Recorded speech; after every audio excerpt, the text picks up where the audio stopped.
Porque el tema de las condiciones electorales, como lo llaman algunos sectores del país y que nosotros institucionalmente lo llamamos garantías electorales, es un tema que viene siendo parte de los temas de opinión pública desde hace algún tiempo. Y yo prefiero dividirlo en dos grandes temas, ¿no? Y uno de ellos es el tema de el funcionamiento del sistema electoral en sí mismo, y otro es lo que tiene que ver con lo que pasa antes del día de las elecciones. Normalmente se habla de garantías electorales o de condiciones electorales, todo lo que tiene que ver con que las máquinas no transmitan sin antes haberse impreso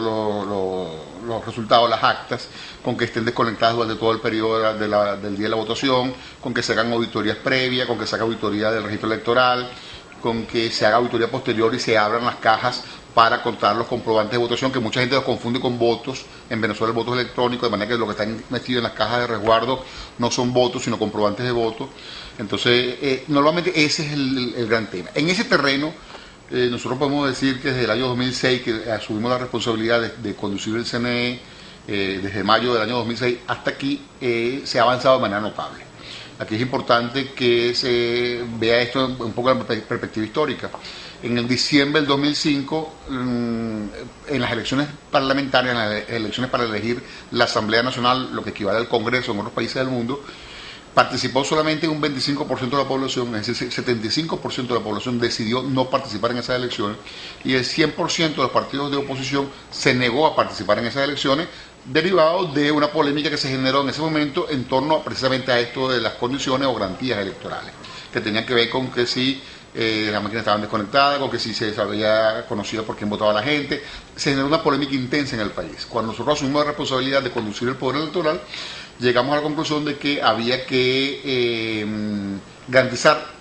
todas las cosas necesarias para que la población tuviese confianza en el sistema electoral.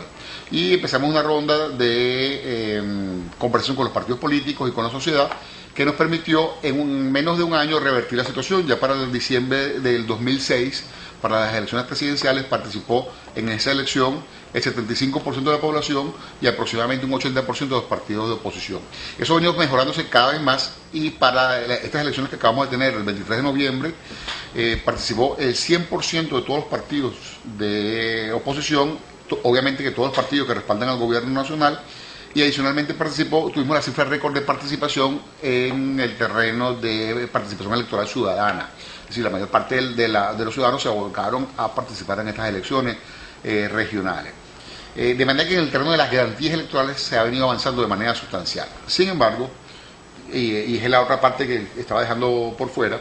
yo creo que hay que empezar a ver el tema de la equidad electoral como parte de las garantías electorales. Y es un déficit que se materializa en lo siguiente: se materializa en que en las campañas electorales en Venezuela se vive una situación de profunda inequidad.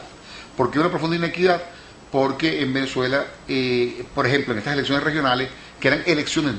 regionales, que eran elecciones donde participaban candidatos que aspiraban a la reelección, candidatos nuevos, candidatos que respaldaban la opción del gobierno, candidatos que le hacían oposición, pero candidatos regionales, sin embargo, se terminaban convirtiendo en unas elecciones casi de carácter plebiscitario, porque el presidente de la República asumió la conducción de lo que es ya una batalla electoral. Cosa que por cierto está expresamente prohibido en el artículo 145 de la Constitución, y que motivó a que el presidente de la República en diferentes oportunidades participara no solamente directamente en la campaña, alegando de que era presidente de un partido político, y a lo mejor como presidente de un partido político puede tener el derecho, pero es que participó también como presidente de la República, usando la institucionalidad pública para promover campañas a candidatos. De modo que en el terreno de garantías electorales, como clásicamente lo hemos visto, ha venido consolidándose un avance sustancial que han venido reconociendo los partidos de manera expresa con su participación. Inclusive partidos que hasta hace poco convocaban a la no participación, a la abstención,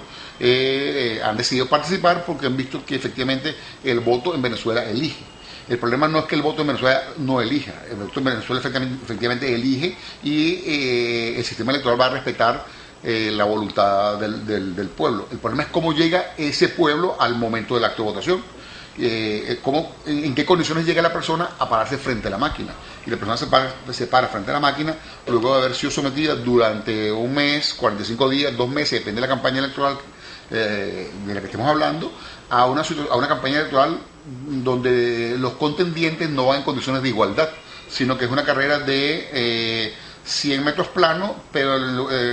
unos corren una pista libre y otros corren una pista de 100 metros, pero con obstáculos. Es una deuda pendiente del Estado venezolano con la sociedad y con el país. Y es una de las razones por las cuales yo estoy planteando que de ahora en adelante veamos el tema de la equidad electoral como parte de las garantías electorales. O sea, no es que es un adicional o es otra cosa, no, sino que es que hay que verlo como parte de las garantías electorales. Está la duda pendiente, insisto, es en el tema de la equidad electoral y temas, por ejemplo, como el tema del financiamiento, que en Venezuela